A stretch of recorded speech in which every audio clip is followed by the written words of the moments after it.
दोस्तों आज के वीडियो में मैं आपको बताऊंगा ब्लड बैंक के बेसिक नॉलेज के बारे में एबीओ और आरएच ग्रुपिंग से संबंधित। तो चलिए हम वीडियो को स्टार्ट करते हैं और आपको ये बेसिक नॉलेज प्रदान करते हैं। एबीओ और आरएच ग्रुपिंग सिस्टम आज हम जानेंगे। देखिए, ग्रुपिंग जो होता है यानी हम यहाँ पे डिसाइड करते हैं कि हम जो है हमारा इंडिविजुअल किस ग्रुप का है। तो ग्रुप को टाइपिंग भी कहा जाता है, ग्रुप को टाइपिंग भी कहा जाता है। तो अगर आपसे कोई एबीओ टाइपिंग कहता है तो इसका मतलब वो कह रहा है कि आप एबीओ ग्रुपिंग करिए। अच्छा, you know in your RBC membrane on its external surface, okay, on its external surface there are 1 minute, you know that in your RBC membrane there are lots of antigens are present, okay, on its external surface.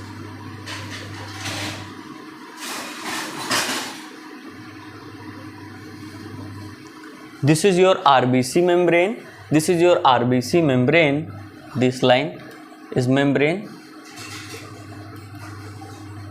This is external surface and this is internal surface. I am saying that in your RBC membrane have antigens on its external surface. On its external surface.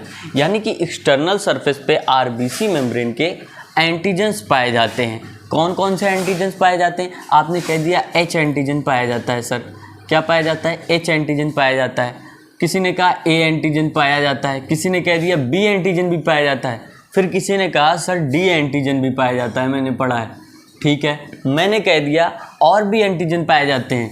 तुमने कहा क्या? मैंने कहा M antigen पाया जाता है, N antigen पाया जाता है और लेविस एंटीजन भी पाया जाता है, एल एंटीजन भी पाया जाता है। तो तुमने कहा इतने सारे एंटीजेंस पाए जाते हैं। बिल्कुल, आपके आरबीसी मेम्ब्रेन के एक्सटर्नल सरफेस पे इतने सारे एंटीजन पाए जाते हैं।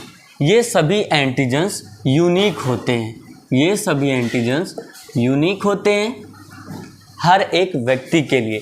यानी अगर ए एंटीजन है आपके शरीर में, आपके आरबीसी मेम्ब्रेन पे, तो आपका ब्लड ग्रुप ए बन जाता है, इसीलिए ये यूनिक होते हैं। अगर बी एंटीजन है आपके आरबीसी मेम्ब्रेन पे तो आपका ब्लड ग्रुप बी बन जाता है। इसी तरह से अगर आपके ब्लड ग्रुप पे आरबीसी मेम्ब्रेन पे डी एंटीजन पाया जा रहा है तो आप पॉजिटिव कैटेगरी में आएंगे ब्लड ग्रुप के, और अगर ये डी एंटीजन नहीं पाया जा रहा है तो आप नेगेटिव कैटेगरी में आएंगे ब्लड ग्रुप के।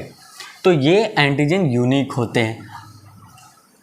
अगर इस एंटीजन को किसी दूसरे व्यक्ति में जिसके पास बी एंटीजन नहीं है उसके पास अगर हम लोग ट्रांसफ़र कर दें तो क्या होगा?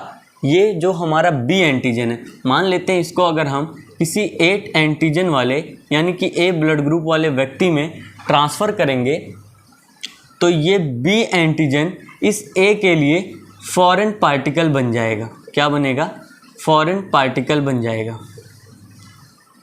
फॉरेन पार्टिकल जब बन जाएगा तो ए का ब्लड ग्रुप जो होगा व्यक्ति, उसके एंटीबॉडी इसके खिलाफ बनने लगेंगे और वहाँ पे एंटीजन एंटीबॉडी रिएक्शन हो जाएगा, हेमोलिटिक डिजीज़ हो जाएगा इस ए वाले व्यक्ति को। इसीलिए इस बी वाले एंटीजन को उस वक्त हम कहेंगे, रिकॉग्नाइज हो जाएगा ये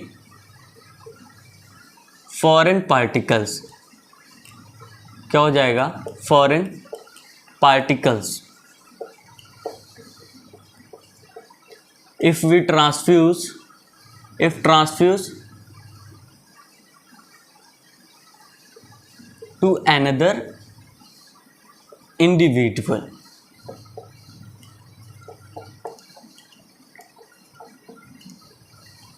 अगर हम किसी व्यक्ति में बी एंटीजन, जो कि ए एंटीजन वाला व्यक्ति था जिसका ब्लड ग्रुप ए था, उसमें अगर बी एंटीजन का हम लोग ब्लड डाल देंगे तो ये बी एंटीजन फॉरेन पार्टिकल का काम करेगा ए के लिए और ए इसके खिलाफ में एंटीबॉडी बनाना शुरू कर देगा, जिससे एंटीजन और एंटीबॉडी रिएक्शन हो जाएगी।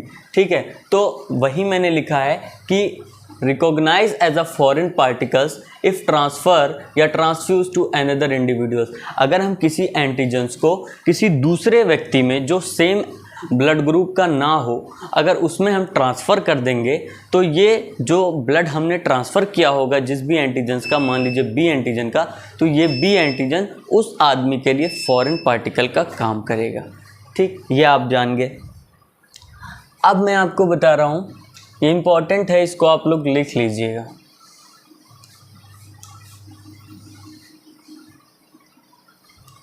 तो अब हमें क्या जानना है कि आरबीसी के मेम्ब्रेन पे कितने एंटीजन पाए जाते हैं और इन एंटीजन से क्या प्रभाव पड़ता है आप पे। तो मोर than 30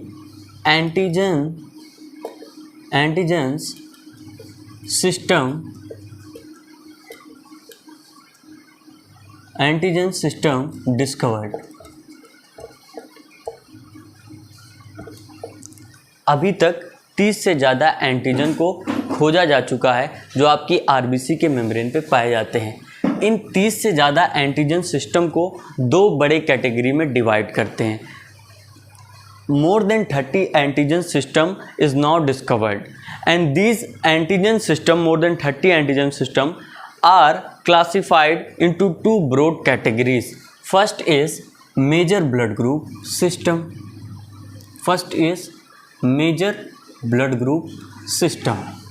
second is minor blood group system. In major blood group system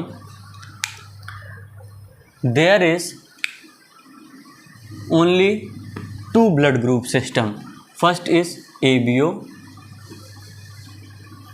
blood group system and RH blood group system are classified in major blood group, are under major blood group system.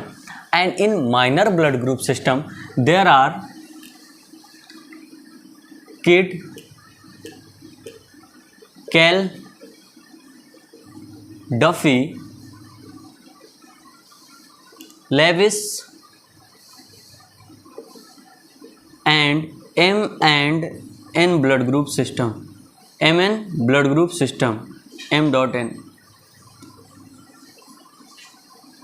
blood group system. तो क्या बताया मैंने दोस्तों, major blood group एक होता है, एक minor होता है। मेजर ब्लड ग्रुप सिस्टम में एबीओ ब्लड ग्रुप सिस्टम और आरएच ब्लड ग्रुप सिस्टम को रखा गया है। माइनर ब्लड ग्रुप की बात करें तो Kidd, Kell, Duffy, Lewis, MN blood group system, ये सब माइनर ब्लड ग्रुप में रखे गए हैं। आपको पता है मेजर ब्लड ग्रुप में जो एबीओ रखा गया है इसमें 2 ही एंटीजन पाए जाएंगे, ए और बी। आरएच में मोर देन 50 से ज़्यादा एंटीजन होते हैं आरएच ब्लड ग्रुप सिस्टम में, लेकिन जो हमारे लिए प्रमुख होगा वो डी एंटीजन होगा। ठीक है, डी एंटीजन होगा। इसी तरह से माइनर ब्लड ग्रुप में अगर आएंगे तो आपको किड, केल, डफी, लेविस और एम और एन एंटीजन पाया जाएगा, जिसे हमने माइनर ब्लड ग्रुप के कैटेगरी में रखा हुआ है। अच्छा, मेजर और माइनर में रखने का उद्देश्य क्या है ये जान लीजिए। बेसिकली मेजर और माइनर में रखने का ये उद्देश्य है, मेजर ब्लड ग्रुप में जो हमारे 2 ब्लड ग्रुप सिस्टम आए हैं ये इसलिए आए हैं क्योंकि ये इम्पॉर्टेंट चीज़ है, स्ट्रॉन्ग रिएक्टिव इम्यून प्रदान करते हैं। ठीक है, स्ट्रॉन्ग रिएक्टिव इम्यून होते हैं, यानी इनको अगर किसी भी ब्लड ग्रुप में ट्रांसफ़र करोगे तो सबसे पहले यही रिएक्शन देते हैं, सबसे ज़्यादा रिएक्टिव इम्यून यही होते हैं। दूसरी तरफ माइनर में इसे क्यों रख दिए हैं? माइनर में इसलिए इसे रखा गया है क्योंकि ये नॉट स्ट्रॉन्ग रिएक्टिव इम्यून होते हैं, यानी कि माइनर ब्लड ग्रुप में जितने भी ब्लड ग्रुप सिस्टम है उसके जो भी एंटीजन्स हैं वो स्ट्रॉन्ग रिएक्टिव इम्यून नहीं देते हैं, यानी उन्हें अगर ट्रांसफ़र भी कर देते हो किसी व्यक्ति में तो कोई भी जो है ट्रांसफ्यूजन रिएक्शन उसके शरीर में नहीं होगा, क्योंकि इनमें वो स्ट्रॉन्ग रिएक्टिव इम्यून क्षमता होता ही नहीं है। तो हम इसीलिए जब भी ब्लड ग्रुपिंग करते हैं तो ABO और RH को ही हम लोग देखते हैं। क्या देखते हैं? फाइंड करते हैं ABO और RH। आपसे पूछ सकते हैं कि ABO RH को ही क्यों किया जाता है जबकि केल माइनर ब्लड ग्रुप के भी एंटीजेंस हैं, तो आप सिंपल सा ये आंसर अपना दे देंगे। चलिए, ये आई होप आपको क्लियर हो गया हो। अच्छा, एक इम्पॉर्टेंट और चीज़ आपसे एग्जाम में पूछ लेता है कि ब्लड ग्रुप सिस्टम में first important blood group system कौन सा है? तो आपने देख लिया, आपको क्या लगा? ABO जो आपका ब्लड ग्रुप सिस्टम है वो first most important blood group होता है। ठीक, first most important blood group कौन है? तो आप कह देंगे ABO होता है। RH को second most important blood group कहा जाता है। ठीक है, तो ये याद कर लीजिएगा, हो सकता है MCQ वगैरह में पूछ ले। तो चलिए अब हम लोग एक एक करके जानते हैं ABO ग्रुपिंग के बारे में, फिर RH ग्रुपिंग के बारे में।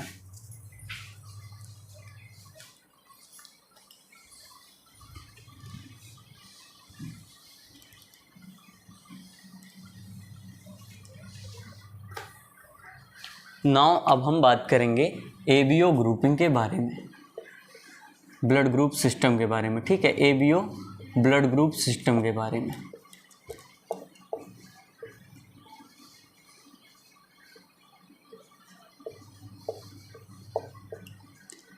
अगर आप लोग हिस्ट्री जानना चाहते हैं ABO ब्लड ग्रुप और RH ब्लड ग्रुप का, तो प्रीवियसली मैंने एक वीडियो अपलोड किया है, वहाँ से आप लोग देख सकते हैं, डिस्क्रिप्शन में आपको लिंक मिलेगी। तो ABO ब्लड ग्रुप सिस्टम में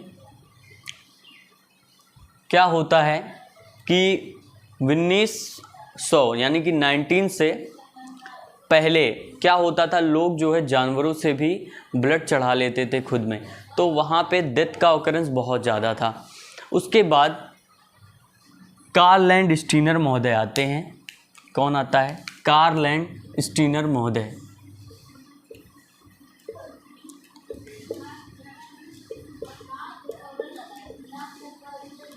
कार्ल एंड स्टीनर महोदय आते हैं 1901 में, 1901 ईस्वी में, और ये बताते हैं कि जो है जानवरों का ब्लड हो गया या फिर इंसानों का ब्लड हो गया, इसमें कुछ एंटीजन पाए जाते हैं जो बहुत मुख्य होते हैं और उनके वजह से ही एंटीजन एंटीबॉडी रिएक्शन हो जाती है शरीर में, और हम जब ट्रांसफ़र करते हैं तो मृत्यु हो जाती है। तो इन्होंने 1901 में आए कार्ल एंड स्टीनर, इन्होंने डिस्कवर्ड किया ABO ब्लड ग्रुप सिस्टम को, ABO ब्लड ग्रुप सिस्टम को। ठीक है, ABO ब्लड ग्रुप सिस्टम को किसने डिस्कवर किया? आप बोल दोगे कार्ल एंड स्टीनर महोदय ने ABO ब्लड ग्रुप सिस्टम को 1901 में डिस्कवर किया था। जब इन्होंने डिस्कवर किया तो इन्होंने बोला कि RBC की जो मेम्ब्रेन है, ये RBC है आपकी मेम्ब्रेन है, इस पे इन्होंने बोला 2 एंटीजन्स पाए जाते हैं। क्या बोला? 2 एंटीजन्स पाए जाते हैं। ठीक, 2 एंटीजन पाए जाते हैं, इन्होंने बोला 2 antigens found in RBC membrane. ये कार्ल एंड स्टीनर ने बोला, एक को बोलते हैं A एंटीजन और B एंटीजन। ठीक, एक को बोलोगे A एंटीजन, दूसरे को बोलोगे B antigen, and presence and absence of this antigen decide that what is your blood group. यानी कि ये 2 एंटीजन प्रेजेंस और अब्सेंस के आधार पे आपकी ब्लड ग्रुप तय की जाती है। कैसे तय की जाती है? इन्होंने कह दिया 2 एंटीजन्स जो है ABO ब्लड ग्रुप में होता है, या तो A होगा या B होगा या दोनों ही होंगे। तो मान लेते हैं अगर A एंटीजन किसी व्यक्ति के ब्लड के RBC के मेम्ब्रेन पे अगर A एंटीजन पाया जा रहा है, ठीक है, A एंटीजन, तो आपका ब्लड ग्रुप A होगा। ये इंपॉर्टेंट चीज़ है, आप याद रखिए। अगर A एंटीजन पाया जा रहा है तो ब्लड ग्रुप आपका A होगा। इसी तरह से केवल अगर B एंटीजन पाया जा रहा हो तो आपका ब्लड ग्रुप B बन जाएगा। और अगर A और B मान लीजिए ए और बी दोनों ही आपके आरबीसी मेम्ब्रेन पे पाए जा रहे हैं, तो आपका blood group A B blood group होगा। इसी तरह से अगर ये ए बी और ए बी यहाँ कुछ भी नहीं एंटीजन पाया जा रहा है, तो उस कंडीशन में आपका जो ब्लड ग्रुप बनेगा वो ओ ब्लड ग्रुप बनेगा। क्या बन जाएगा? O blood group. ठीक है, ये आप जान गए। तो कार्ल एंड स्टीनर महोदय ने यही बताया कि एबीओ ब्लड ग्रुप सिस्टम में दो एंटीजन पाए जाते हैं, ए और बी, और इन दोनों के प्रेजेंस और एब्सेंस के आधार पे ब्लड ग्रुप आपका तय किया जाता है। साथ ही साथ इन्होंने बताया कि दो एंटीबॉडीज़ पाई जाती हैं एबीओ सिस्टम में, 2 एंटीबॉडी पाई जाती है। कौन सी है? नाम दिया एंटी ए और एंटी बी। ठीक है, बोला इन्होंने एंटी ए और एंटी बी, ये नोट कर लीजिए आप लोग। उसके बाद जो है आगे हम बढ़ते हैं। तो थोड़ा सा आरएच ब्लड ग्रुप सिस्टम को जानते हैं, आरएच ब्लड ग्रुप सिस्टम को। तो अभी तक आपने पढ़ा एबीओ को 1901 में कार्ल एंड स्टीनर ने महोदय ने खोजा और बताया कि आपके ब्लड ग्रुप में ये एंटीजन्स पाए जाते हैं और ये सेम एंटीजन आपको चढ़ाना होगा किसी दूसरे व्यक्ति में। तो वहाँ पर जब उस हिसाब से काम किया गया तो फिर भी देखा गया डेथ का प्रतिशत जो था वो कम नहीं हो रहा था। क्यों नहीं कम हो रहा था? क्योंकि कार्ल एंड स्टीनर महोदय ने सिर्फ यही बताया था कि आरबीसी के मेम्ब्रेन पे ए और बी एंटीजन पाया जाता है, लेकिन जो पॉजिटिव निगेटिव, जैसे आप जानते हैं आपका ब्लड ग्रुप या पॉजिटिव फॉर्म में होता है या निगेटिव फॉर्म में होता है। तो ये चीज़ कार्ल एंड स्टीनर महोदय ने 1901 ईस्वी में नहीं बताया था। पॉजिटिव होता है, आज आप जान गए डी एंटीजन अगर पाया जाएगा तो पॉजिटिव, और डी एंटीजन नहीं पाया जाएगा तो आप निगेटिव ब्लड ग्रुप में आते हैं। तो आरएच ब्लड ग्रुप सिस्टम की डिस्कवर ऐसे होती है कि जब डेथ का प्रतिशत बढ़ने लगता है तो कार्ल एंड स्टीनर सोचने लगते हैं और फिर ये डिस्कवर कर देते हैं आरएच ब्लड ग्रुप सिस्टम को, एक अपने मित्र के सहायता लेके, फ्रेंड इनके रहते हैं जिनका नाम रहता है अलेक्जेंडर विनर।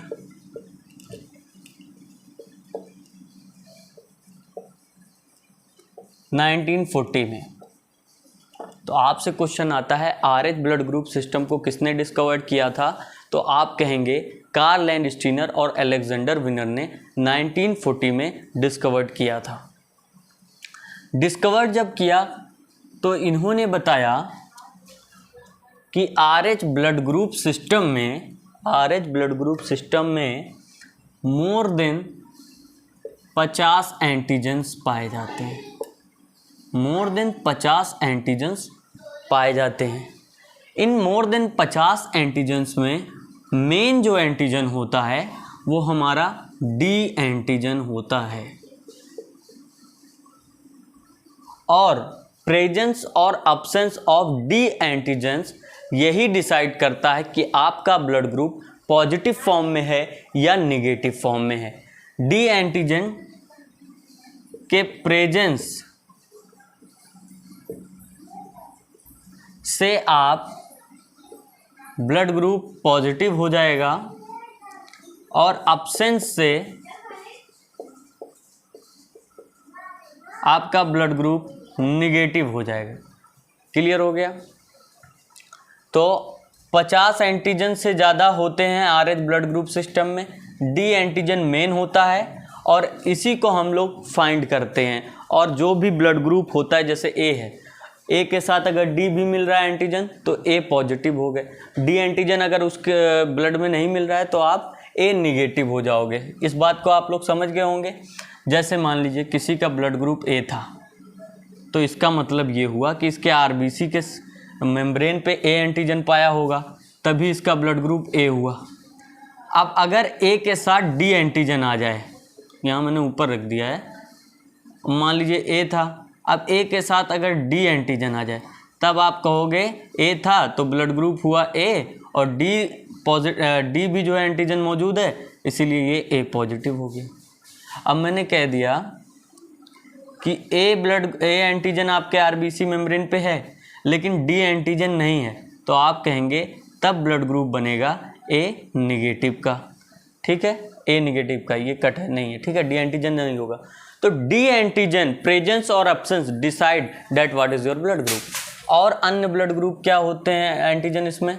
देखो डी एंटीजन तो मेन होता है, और भी एंटीजन्स होते हैं जैसे capital C, capital E, small c, small e etcetera. तो दोस्तों capital C, capital E, small c, small e, ये भी एंटीजन्स होते हैं आरएच ब्लड ग्रुप सिस्टम के। अब अगर दोस्तों यहाँ पे एक चीज़ और बताना चाहता हूँ आपको, जैसे मान लीजिए ये किसी का आरबीसी का मेम्ब्रेन है, इसके ऊपर ए एंटीजन पाया गया, आपने तुरंत कह दिया ब्लड ग्रुप बन गया ए। ठीक, अब मैंने कहा डी एंटीजन जो है नहीं है इसके आरबीसी मेम्ब्रेन पे, आप तुरंत कहेंगे निगेटिव, मैं भी कहूँगा बिल्कुल ठीक। लेकिन मेरा सवाल ये है, अगर डी एंटीजन नहीं पाया जा रहा है तो ये जो मैंने चार बताए capital C, capital E, small c, small e, क्या ये आरबीसी के मेम्ब्रेन पे उसके होगा या नहीं? तो आप कह देंगे बिल्कुल होगा, लेकिन इसका असर कम होता है, ये स्ट्रॉन्ग रिएक्टिव नहीं होता है, इसीलिए इसे नगन मानते हैं हम लोग। इसीलिए इसे नगन मानते हैं। और इसका प्रेजेंस और एब्सेंस जो है, जो ये वाले हैं कैपिटल सी, कैपिटल ई, इसका प्रेजेंस और एब्सेंस से आपका ब्लड ग्रुप पॉजिटिव और निगेटिव पे कोई प्रभाव नहीं पड़ता है, केवल डी एंटीजन से पड़ता है। ठीक है, तो अगर किसी का ए निगेटिव ब्लड ग्रुप है तो इसका मतलब ये नहीं कि उसके आरबीसी के मेम्ब्रेन पे कोई आरएच एंटीजन नहीं पाया जाएगा, बिल्कुल पाया जाएगा। अगर किसी का ब्लड ग्रुप निगेटिव होता है तो उसके आरबीसी मेम्ब्रेन पे हो सकता है सी पाया जा रहा हो, स्मॉल वाला, कैपिटल जो है ई पाया जा रहा हो। ठीक है, हो सकता है, ये पाया जाता है। और अगर आरएच एंटीजन का, मैंने बताया आरएच एंटीजन क्या होते हैं, 50 से ज़्यादा, अगर 50 से ज़्यादा जो एंटीजन्स होते हैं अगर ये बिल्कुल भी नहीं पाया जा रहा हो आरबीसी मेम्ब्रेन पे, तो आप कह दोगे भैया तब ब्लड ग्रुप बनेगा आपका, क्या बनेगा? आप बोल देंगे आरएच नल ब्लड ग्रुप बनेगा। आरएच नल बहुत ही इंपॉर्टेंट ब्लड ग्रुप है, इसे ही गोल्डन ब्लड ग्रुप कहा जाता है, इसे ही गोल्डन ब्लड ग्रुप कहा जाता है। तो गोल्डन ब्लड ग्रुप क्या है अगर आपसे पूछता है सवाल, तो आप कह देंगे गोल्डन ब्लड ग्रुप वो ब्लड ग्रुप होता है जिसमें आरबीसी के मेम्ब्रेन पे डी एंटीजन तो नहीं पाता है, उसके साथ साथ जितने भी आरएच ब्लड ग्रुप सिस्टम के 50 से ज़्यादा एंटीजन हैं वो कोई भी नहीं पाया जाता है, इसीलिए इसे आरएच नल कहते हैं। यानी आरएच एंटीजन का कोई भी, आरएच ब्लड ग्रुप का कोई भी एंटीजन नहीं है, और इसे ही गोल्डन ब्लड ग्रुप कहा जाता है। अच्छा, एक सवाल और है, गोल्डन ब्लड ग्रुप में अभी तक जो है कितना डिस्कवर किया गया है? तो देख लीजिए, इतना ये रेयरेस्ट ब्लड ग्रुप होता है कि पूरे अर्थ में, पूरे वर्ल्ड वाइड अगर हम लोग देखें तो अभी तक इसके 45 पीपुल्स मिले हैं, 45 पीपुल मिले हैं पूरे वर्ल्ड में जिसका गोल्डन ब्लड ग्रुप होता है। 45 पीपुल्स में से 9 जो है अभी एक्टिव हैं, एक्टिव डोनर हैं। तो मैंने आपको बताया गोल्डन ब्लड ग्रुप में अभी तक पूरे वर्ल्ड वाइड 45 पीपुल्स हैं जिनका गोल्डन ब्लड ग्रुप है, 9 अभी एक्टिव डोनर हैं। अच्छा, अभी कोई एक महिला थी जो मलेशिया से थी, कहाँ से थी? मलेशिया से हैं, जिनका नाम है कुआला लुम्पुर। क्या नाम है? कुआला लुम्पुर। कहाँ से हैं ये? मलेशिया से हैं। कहाँ से? मलेशिया से। ठीक है, ये एक्टिव डोनर हैं जिनका गोल्डन ब्लड ग्रुप है। तो I hope golden blood group आप समझ गए होंगे। चलिए, आरएच ब्लड ग्रुप भी हमने जान लिया, अब हमें क्या जानना है? ब्लड ग्रुपिंग को जानना है। ठीक है, ब्लड ग्रुपिंग से पहले एक और चीज़ है जो आपसे पूछता है, बेसिक हम क्लियर कर रहे हैं तो पूरा क्लियर करते हैं। आपसे पूछ लेता है यूनिवर्सल डोनर क्या होता है। आपसे पूछ लेता है यूनिवर्सल रेसिपिएंट क्या होता है। देखो, डोनर उसे कहा जाता है जो ब्लड को देता है किसी दूसरे व्यक्ति को, उसे डोनर कहा जाता है। रेसिपिएंट उस व्यक्ति को कहा जाता है जो ब्लड ग्रुप किसी दूसरे से लेता है, उसे रेसिपिएंट कहते हैं। यूनिवर्सल डोनर का मतलब हुआ वो ब्लड ग्रुप जो हर किसी व्यक्ति को दिया जाए, वो कौन सा है। तो आप कहते हैं यूनिवर्सल डोनर जो है होता है हमारा ओ ब्लड ग्रुप का। कौन होता है? O blood group. अब अगर मैं आपसे कहूं कि एक्चुअल में यूनिवर्सल डोनर कौन है, तो आप क्या कहेंगे? मैं अगर आपसे ये कह दूं कि एक्चुअल यूनिवर्सल डोनर कौन है,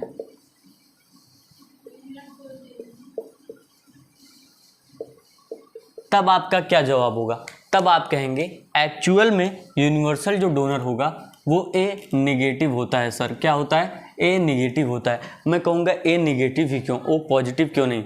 तो आप कहेंगे ए नेगेटिव इसलिए होता है क्योंकि नेगेटिव की वजह से इसमें RH एंटीजन जो हमारा मेनली डी वाला है वो नहीं पाया जाता है। और जब ये डी एंटीजन नहीं पाया जाता है तो अगर किसी दूसरे व्यक्ति में जो पॉजिटिव भी है उसमें अगर हम चढ़ा भी देंगे तो कोई दिक्कत नहीं होगा। लेकिन अगर हम किसी ऐसे व्यक्ति में चढ़ाते हैं जिसमें जो है RH जो है, मान लिया वो अगर हम O पॉजिटिव चढ़ा देते हैं, ठीक है, O पॉजिटिव अगर हम चढ़ाएंगे, कोई व्यक्ति है जो निगेटिव का है, ठीक है, O निगेटिव ही है, उसमें अगर हमें चढ़ाना है O पॉजिटिव तो हम नहीं चढ़ाते हैं। क्यों? क्योंकि ये निगेटिव पॉजिटिव की वजह से यहाँ पे डी एंटीजन इसके ब्लड में पाया जा रहा है और जो रेसिपिएंट है इसमें डी एंटीजन एब्सेंट है, इसीलिए ये O निगेटिव है। अब ये जब डी एंटीजन इसके ब्लड में जाएगा तो यहाँ एंटीजन एंटीबॉडी रिएक्शन हो जाएगा और हीमोलिटिक डिजीज़ हो जाएगी उस व्यक्ति को। तो आई होप ये समझ गए होंगे। एक्चुअल यूनिवर्सल डोनर कहेगा तो आप O निगेटिव कहेंगे, यूनिवर्सल डोनर अगर कहता है तो आप O ब्लड ग्रुप कह सकते हो। अच्छा, यूनिवर्सल रेसिपिएंट क्या होता है? वो व्यक्ति जो हर किसी से रिसीव कर ले। तो आप ही सोचिए कौन होगा? AB पॉजिटिव होगा। AB positive. आप कहोगे AB पॉजिटिव आखिर क्यों? यूनिवर्सल रेसिपिएंट होता है। देखिए, आपका ये RBC मेम्ब्रेन है, इस पे मैंने बताया था ABO-RH आपका मेन ब्लड ग्रुप होता है, इसीलिए उसे मेजर ब्लड ग्रुप में रखा गया है। अब यहाँ AB पॉजिटिव है, A है, B है और यहाँ D एंटीजन भी है, यानी तीनों एंटीजन यहाँ पाए जा रहे हैं। अब आप बताइए, चौथा तो मैंने कोई बताया ही नहीं था आपको एंटीजन जो बहुत ज़्यादा स्ट्रॉन्ग इम्यून वाला हो। तो ये तीन ही होते हैं और ये तीनों इसके अंदर पाए जा रहे हैं इस व्यक्ति के अंदर, तभी तो इसका AB पॉजिटिव हो गया। तब तीनों एंटीजन पाए जा रहे हैं। अब इसे कोई भी तुम दे दो ब्लड, क्या दोगे तुम? D पॉजिटिव का दे दो, चाहे B पॉजिटिव दो, B निगेटिव दो, सब कुछ ये ले सकता है व्यक्ति, क्योंकि इसका ब्लड ग्रुप AB पॉजिटिव है, इसके पास सारे एंटीजन मौजूद हैं पहले से। तो इसके लिए अगर कोई भी तुम दो, जैसे कि B पॉजिटिव दोगे, तो B एंटीजन भी इसके लिए फॉरेन पार्टिकल नहीं बनेगा, क्योंकि B भी एंटीजन इसके पास है। A अगर ब्लड ग्रुप दोगे तो A एंटीजन उसमें होता है, वो भी फॉरेन पार्टिकल नहीं बनेगा क्योंकि A एंटीजन इसके पास मौजूद है। D एंटीजन की बात करें, वो भी मौजूद है। शानदार ट्रिक पे आ जाते हैं। शानदार ट्रिक में आपको बताएंगे कि ब्लड ग्रुप किसको देना है, किसको नहीं देना है, कौन सा ब्लड ग्रुप, और अगर किसी का A ब्लड ग्रुप है तो क्या एंटीजन होगा और प्लाज्मा या सीरम में क्या एंटीबॉडी होगा, उसको समझ लीजिए और आप खुद ही लिखेंगे। अब ये देखिए, मैंने यहाँ बना दिया एंटीजन, ठीक, यहाँ बना दिए एंटीबॉडी और यहाँ पर आपका है ब्लड ग्रुप।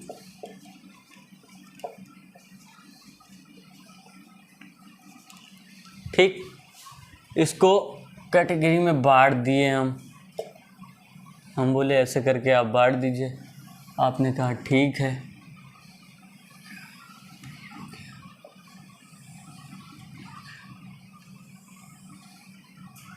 ठीक, तो अब दोस्तों मैंने इस पूरे लेक्चर में आपसे एक ही बात कह रहा था, बहुत बार रिपीट किया कि जो भी एंटीजन एबीओ ब्लड ग्रुप का आपके आरबीसी पे अटैच होता है, वही एंटीजन डिसाइड करता है कि आपका ब्लड ग्रुप क्या बनेगा। ठीक है, ब्लड ग्रुप क्या बनेगा, ठीक है, बनेगा। मैंने आपको पूरे लेक्चर में यही बताया कि एबीओ ग्रुप का जो भी एंटीजन, जैसे ए और बी दो एंटीजन होते हैं, इनके प्रेजेंस और एब्सेंस पे ही आपका ब्लड ग्रुप तय होता है। ठीक है, अब अगर मैं कह दूं आपसे, एक व्यक्ति था, उसके आरबीसी के मेम्ब्रेन पे ए एंटीजन पाया जा रहा है, ए एंटीजन, तो उसका ब्लड ग्रुप क्या होगा। आपने पढ़ा है, आप तुरंत बताएंगे ए एंटीजन है तो ब्लड ग्रुप भी ए बन जाएगा, ब्लड ग्रुप भी ए बन जाएगा। ठीक, अब अगर मैंने कहा उसी दूसरा व्यक्ति है जिसके आरबीसी मेम्ब्रेन पे बी एंटीजन पाया जा रहा है, तो उसका ब्लड ग्रुप क्या बनेगा। आप कह देंगे बी ब्लड ग्रुप जो है बन जाएगा। अब मैं कह दूं एक व्यक्ति है, उसके आरबीसी मेम्ब्रेन पे ए बी दोनों ही एंटीजन पाए जा रहे हैं, तो उस वक्त उसका क्या ब्लड ग्रुप बनेगा। आप कह दोगे ए बी ब्लड ग्रुप बन जाएगा। क्या बन जाएगा, ए बी। अब मैंने कहा एक व्यक्ति है जिसके ब्लड के आरबीसी के मेम्ब्रेन पे ए एंटीजन नहीं पाया जा रहा, बी एंटीजन नहीं पाया जा रहा, ए बी एंटीजन ये भी नहीं पाया जा रहा, यानी कोई एंटीजन एबीओ का पाया ही नहीं जा रहा है, तो उसका ब्लड ग्रुप क्या बनेगा। आप कह देंगे तब उसका ब्लड ग्रुप ओ बन जाएगा। ठीक, एंटीजन क्लियर हो गया। नाउ फ्रेंड्स, अब मैं आपको बताऊंगा एंटीबॉडी का। आरबीसी के सरफेस पे ये पाया जा रहा था एंटीजन। ठीक है, कहाँ पाया जाता है, आरबीसी पे। एंटीबॉडी कहाँ पाया जाता है आपका, प्लाज्मा और सीरम में पाया जाता है। ठीक है, अच्छा, अब एंटीबॉडी का मैं बताऊंगा कि अगर ब्लड ग्रुप ए है तो कौन सा एंटीबॉडी उसके सीरम और प्लाज्मा में हो। तो इसको सुनने के लिए आप एक कहानी सुन लो। ए है और यहाँ एक बी है। ठीक, इन दोनों में दोस्ती है, इन दोनों में दोस्ती है, ये दोनों एक साथ रह सकते हैं, ये दोनों एक साथ रह सकते हैं। ठीक है, एक दूसरे से दोस्ती है, एक दूसरे के साथ रह सकते हैं। ए और एक और ए है, एक मान लिया मुंबई से है, एक कलकत्ता से है, एक ही स्कूल में पढ़ रहे हैं, लेकिन इन दोनों की आपस में बिल्कुल नहीं जमती, आपस में बिल्कुल नहीं जमती। ठीक है, इसी तरह से जो बी था वो भी एक ही स्कूल में पढ़ रहे थे। ठीक है, बी जो था दोनों एक ही स्कूल से पढ़ रहे थे, ये कलकत्ता का था मान लो और ये मुंबई का था। ठीक है, तो कलकत्ता और मुंबई वालों के बीच में भी पट नहीं रहा था, बी के बीच में भी पट नहीं रहा है, सिर्फ ए जो हमारा मुंबई वाला है वो कलकत्ता वाले बी से पट रहा है। ठीक है, ए और बी का ही सिर्फ पट रहा है। ठीक है, ए नहीं ले रहा है उसके साथ और बी नहीं ले रहा है। ठीक है, चलो आओ, ए है अगर किसी का ब्लड ग्रुप, ठीक है, तो मैंने कह दिया ए और बी यही दो एंटीबॉडी आपने पढ़ा था एबीओ ब्लड ग्रुप सिस्टम में। तो अगर ए एंटीजन है तो इसके साथ कौन सा एंटीबॉडी आएगा, आप कह दोगे ए के साथ बी वाला आएगा, तो क्या आ जाएगा, एंटी बी आ जाएगा। क्या आएगा, एंटी बी आएगा। अच्छा, बी वाला है, ठीक है, तो बी वाला बी के साथ तो रहेगा नहीं, तो बी वाला किसके साथ रहता है, ए के साथ रहता है, तो आप कहोगे बी का है तो एंटी ए आ जाएगा। क्या आ जाएगा, एंटी ए आ जाएगा। अच्छा, अब ए बी है, ए और बी दोनों साथ में हैं, अब ये दोनों जब साथ में हैं तो यहाँ ए भी नहीं आ पाएगा और ना ही बी आ पाएगा, क्योंकि अब दोनों ही साथ में हैं, तो यहाँ हो जाएगा नॉन। क्या हो जाएगा, नॉन हो जाएगा। ठीक, अब यहाँ पे देखिए, यहाँ कोई भी एंटीजन नहीं है, ए भी नहीं है और बी भी नहीं है। ठीक है, ओ ब्लड ग्रुप जो बना रहा है, तो इसके पास क्या एंटीबॉडी आएगा, इसके पास क्या एंटीबॉडी आएगा। अब जब दोनों ही नहीं है और ये दोनों एक साथ रह सकते हैं तो ये कहेंगे हम शिफ्ट हो जाते हैं, यहाँ पे कोई भी एंटीजन नहीं है, तो ये दोनों कहेंगे हम दोनों ही एक साथ यहाँ शिफ्ट हो जाएंगे। क्या हो जाएंगे, शिफ्ट हो जाएंगे। तो एंटी ए और एंटी बी आपका ओ ब्लड ग्रुप में होता है। कितने ईजिली आपने जान लिया, कितने ईजिली आपने जान लिया। अब ये क्या आप भूलेंगे तो चलिए आप इसे लिख लीजिए। अच्छा, 3 रेयरेस्ट ब्लड ग्रुप भी होता है, मैं आपको नीचे बता देता हूँ। रेयरेस्ट ब्लड ग्रुप,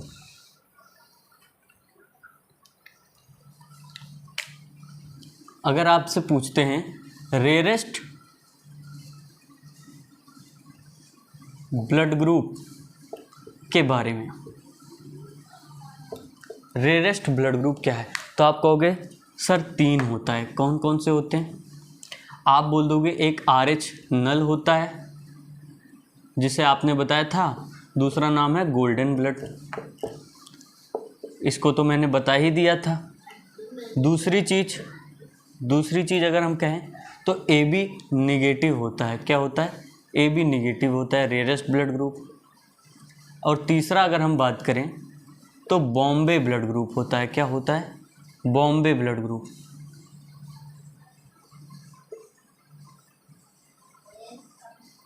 ठीक, बॉम्बे ब्लड ग्रुप होता है। बॉम्बे ब्लड ग्रुप क्या है सर? आपने इसके बारे में नहीं बताया, तो इरेज कर दे रहे हैं फ्रेंड्स। आई होप आपने लिख लिया होगा।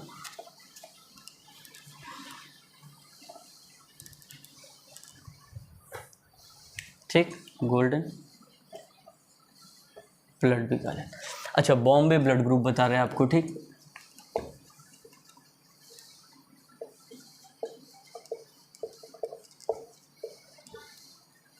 बॉम्बे ब्लड ग्रुप आपको बता रहे हैं। और बॉम्बे ब्लड ग्रुप जानने से पहले आपको जानना होगा A और B जो एंटीजन थे, इसका फॉर्मेशन कैसे होता है। देखिए, H एंटीजन मैंने स्टार्टिंग में बताया था, RBC की मेम्ब्रेन पे पाया जाता है। इस H एंटीजन को प्रीकर्सर बोला जाता है। क्या बोलते हैं? प्रीकर्सर बोला जाता है A और B एंटीजन बनाने का। यानी कि H एंटीजन ही जो है मॉडिफाई होके A और B एंटीजन में बदलता है। तो हर ब्लड ग्रुप में ABO के H एंटीजन पाया ही पाया जाता है। जब आप ब्लड बैंकिंग में काम करेंगे तो आपको एक रजिस्टर होता है जिसमें H एंटीजन आपको करना होता है, और ये हमेशा पॉजिटिव आता है A, B और O ब्लड ग्रुप में। बॉम्बे ब्लड ग्रुप में क्या होता है? Bombay blood group VM